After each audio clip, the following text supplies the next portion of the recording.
అస్సలాముఅలైకుం. Hi everyone. అందరూ ఎలా ఉన్నారు? అల్హమ్దులిల్లా నేను బాగున్నాను. మీరు కూడా చాలా బాగున్నారు అనుకుంటున్నాను. చూడండి, ఈరోజు నేను ఒక కొత్త రెసిపీతో వచ్చాను. అదేనండి చికెన్ షామీ కబాబ్. చికెన్ షామీ కబాబ్ లేదా మటన్ అయినా తీసుకోవచ్చు, మనం ప్రాన్స్తో తీసుకోవచ్చు, ఫిష్తో కూడా మనం ఇది ఈజీగా చేసుకోవచ్చు.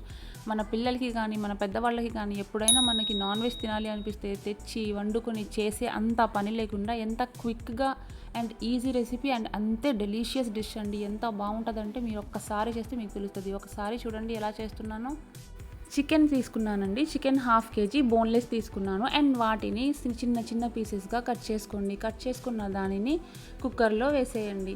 వేసిన తర్వాత ఇందులోకి మనం కావాల్సిన ఇంగ్రీడియంట్స్ ఏంటో ఒక్కసారి చూద్దాము. 2 ఆనియన్స్ అండి. దాన్ని మామూలు సైజులోనే కట్ చేసుకోండి, ఎందుకంటే ఎలాగో విజిల్స్ ఇచ్చేదే కదా. ఇంకా పసుపు, ధనియాల పౌడర్, ఇంకా సాల్ట్, హోల్ గరం మసాలా ఒకటి వేసేసాను. నాకైతే పర్సనల్గా షాజీరా అంటే నాకు ఎందుకోనండి ఆ టేస్టే నాకు నచ్చదు, అందుకే నేను జీలకర్ర వేసాను. ఇంకా మీ ఇష్టం, మీకు జీలకర్ర నచ్చకపోతే మీరు షాజీరా అయినా వేసుకోవచ్చు. 4 ఎండుమిరపకాయలను కట్ చేసి వేసుకోండి. ఒకవేళ మీకు ఎండుమిరపకాయలు నచ్చకపోతే మీరు చిల్లీ పౌడర్ అయినా, రెడ్ చిల్లీ పౌడర్ అయినా వేసుకోవచ్చు, చిల్లీ ఫ్లేక్స్ అయినా వేసుకోవచ్చు. అండ్ ఇది చూడండి, ఇది మెయిన్ ఇంగ్రీడియంట్ అనమాట, శనగపప్పు. ఈ శనగపప్పుని మనం 1 అవర్ బిఫోర్ నానబెట్టుకోవాలి. అట్లీస్ట్ 1 అవర్ అండి. 3 అవర్స్ 4 అవర్స్ నానబెట్టుకున్నా ఇంకా మంచిగా అవుతుంది అన్నమాట. అది వేసేసుకున్న తర్వాత 1.5 కప్ వాటర్ వేయండి. అంతకంటే ఎక్కువ వాటర్ అస్సలు వేయొద్దు. నేను చికెన్తో చేస్తున్నా కదండి, అన్నీ కలిపేసి ఇంకా నేను విజిల్స్ ఇచ్చేసాను అనమాట.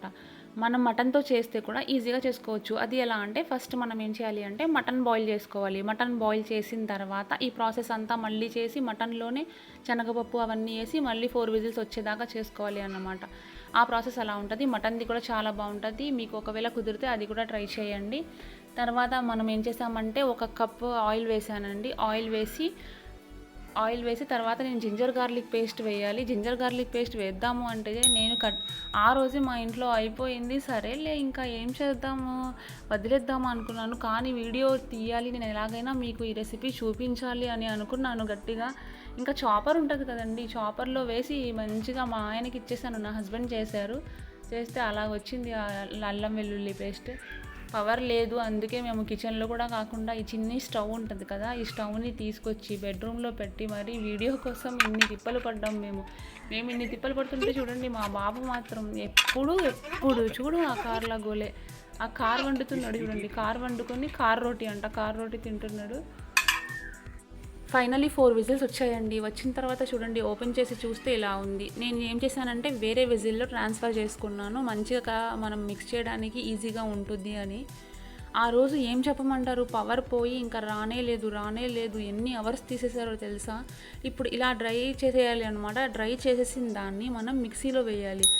యాక్చువల్గా అయితే మిక్సీలోనే ఎప్పుడు వేస్తాను నేను. ఈసారి వేద్దామంటే పవర్ లేదు కదా, ఎలాగైనా సరే వీడియో మీకు అప్లోడ్ చేయాలి, మీ దాకా రావాలి అని గట్టిగా డిసైడ్ అయ్యాను. అప్పుడే ఒక ఐడియా వచ్చిందండి. ఏమంటారు, మనం మంచిగా స్మాష్ చేసుకోవచ్చు కదా అని చెప్పేసి స్మాష్ చేసుకున్నాం అనమాట. పప్పు గుత్తి అంటారు కదా, దాంతో స్మాష్ చేశారు నా హస్బెండ్. అసలు ట్రస్ట్ మీ అండి, నేను మిక్సీలో ఎప్పుడు వేసినా అంత టేస్ట్ నాకు రాదు. ఈసారి నేను పప్పు గుత్తితో చేసినప్పుడు మాత్రం ఎంత టేస్టీగా ఉందంటే, మీరు కూడా అసలు మిక్సీలో వేయకండి, పప్పు గుత్తితోనే చేయండి, చాలా బాగా వస్తుంది, చాలా టేస్టీగా ఉంది. చూడండి, ఇలా డ్రైగా అయిపోవాలి అన్నమాట. మనం చూస్తే ఇంత కొంచెం నీరు కూడా ఉండకూడదు. ఇలాంటి స్టేజ్లో మనం పక్కన పెట్టుకోవాలి, మంచిగా స్మాష్ చేసేయాలి.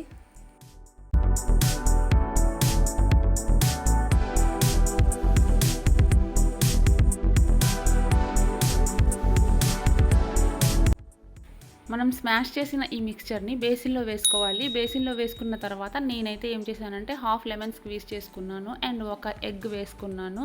తర్వాత కొంచెం ఆయిల్ వేసుకోండి. తర్వాత కొన్ని పచ్చిమిరపకాయలు, కొత్తిమీర, పుదీనా ఆకులు వేసేసి మంచిగా మీరు చేత్తో ఏం చేయాలంటే మంచిగా కలుపుకోవాలి అన్నమాట.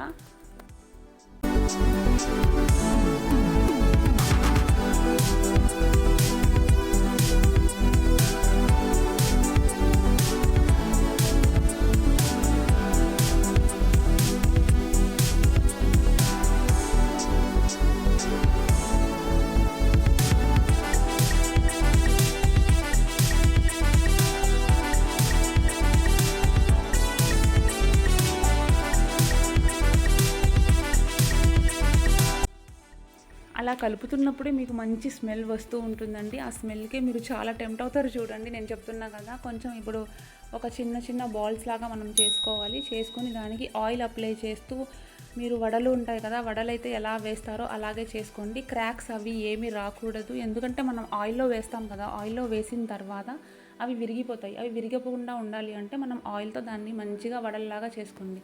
ఇక్కడే నేను మీకు టిప్ చెప్తాను. ఈ వడల్ని చేసుకున్న వాటిని మనం ఫ్రీజర్లో స్టోర్ చేసుకోవచ్చు. అలా స్టోర్ చేసుకున్న వాటిని మనం 2 months వరకు మనం యూస్ చేసుకోవచ్చు అండి. ఏమీ అవ్వదు. మనం కుక్ చేసుకునే ఒక 1 hour బిఫోర్ మాత్రం తీసుకోవాలి. తీసుకొని తర్వాత మనం షాలో ఫ్రై చేసుకోవాలి అన్నమాట. నేనైతే ఇలా చేశాను. లేదా మీరేం చేయమంటే మిక్స్చర్ ఉంది కదా, ఈ మిక్స్చర్ని సేమ్ అట్లనే ఇంకా ఒక బౌల్లో పెట్టేసి దాన్నైనా ఫ్రీజర్లో పెట్టేయచ్చు. ఇలా చేసిన దాన్ని నేను షాలో ఫ్రైయే చేసుకున్నాను. ఆయిల్ బాగా హీట్ అవ్వాలి. ఆయిల్ బాగా హీట్ అయిన తర్వాత మనం అలా పెట్టుకున్నాం కదా వడల్లాగా, అవి మనం వేసుకోవాలి. అది వేసుకొని ఒక 5 minutes ఆగండి. వెంటనే మనం ఏం చేయాలంటే స్పూన్ కానీ స్పాచులా కానీ పెట్టేయకూడదు. అలా పెట్టేస్తే మళ్ళీ అవి విరిగిపోతాయి. విరిగిపోకుండా మంచిగా రావాలి అంటే కనుక కాసేపు వెయిట్ చేయాలి. అండ్ తర్వాత అది మంచిగా కుక్ అయింది అనిపించినప్పుడు మీరు ఫ్లిప్ చేసుకోండి. ఇది చేసి పెట్టండి. మీ ఇంటికి వచ్చిన వాళ్ళకైనా సరే, మీ ఇంటి పక్కన వాళ్ళకైనా సరే, మీ పిల్లలకైనా సరే మంచి రిచ్ ప్రోటీన్ ఫుడ్ అండి. అసలు ఎంత బాగుంటుందంటే మీకు ఫిదా అయిపోతారు ఎవరైనా సరే, అంత బాగుంటుంది. ఒక్కసారి ట్రై చేయండి. చూడండి ఎంత బాగుంది కదా, దాని కలర్ అది ఎంత టెంప్టింగ్గా ఉందో, టేస్ట్ కూడా అంతే టెంప్టింగ్గా ఉంటుంది. చాలా బాగుంటుంది. మనకి ఇది రెస్టారెంట్స్లో కానీ హోటల్స్లో కానీ బయట ఎక్కడా దొరకని ఫుడ్ ఇది. ఇలాంటివి మన ఇంట్లోనే మనం చేసుకోవాలి. మన పిల్లలకి కూడా హెల్త్కి చాలా మంచిది. మనం దీన్ని పప్పుచారులోనైనా నంచుకోవచ్చు, ఏమన్నా పులుసుల్లో అయినా చేసుకోవచ్చు. చాలా బాగా మనం ఎంజాయ్ చేయవచ్చు ఈ ఫుడ్ని తింటూ కూడా. ఒకసారి ట్రై చేయండి. మీరు ఇచ్చే ప్రతి కామెంట్ కానీ, మీరు చేసే లైక్ కానీ, మీరు చేసుకునే సబ్స్క్రైబ్ కానీ నాకైతే నా ఛానల్కి చాలా బూస్టప్ ఎనర్జీని ఇస్తుంది. నేనైతే చాలా మోటివేట్ అవుతున్నాను. ఇంకా ఇంకా చేయాలి అనిపిస్తుంది. నిజంగా నాకైతే చాలా బాగా అనిపిస్తుంది. Thank you so much for your love. And ఇలాంటి వీడియోస్తో, ఇంకా మంచి వీడియోస్తో మీ ముందుకు నేను రావాలి అంటే కనుక నా ఛానల్ని సబ్స్క్రైబ్ చేసుకోండి. అండ్ నా వీడియోకి లైక్ చేయండి అండ్ షేర్ చేయండి. అల్లా హాఫీజ్.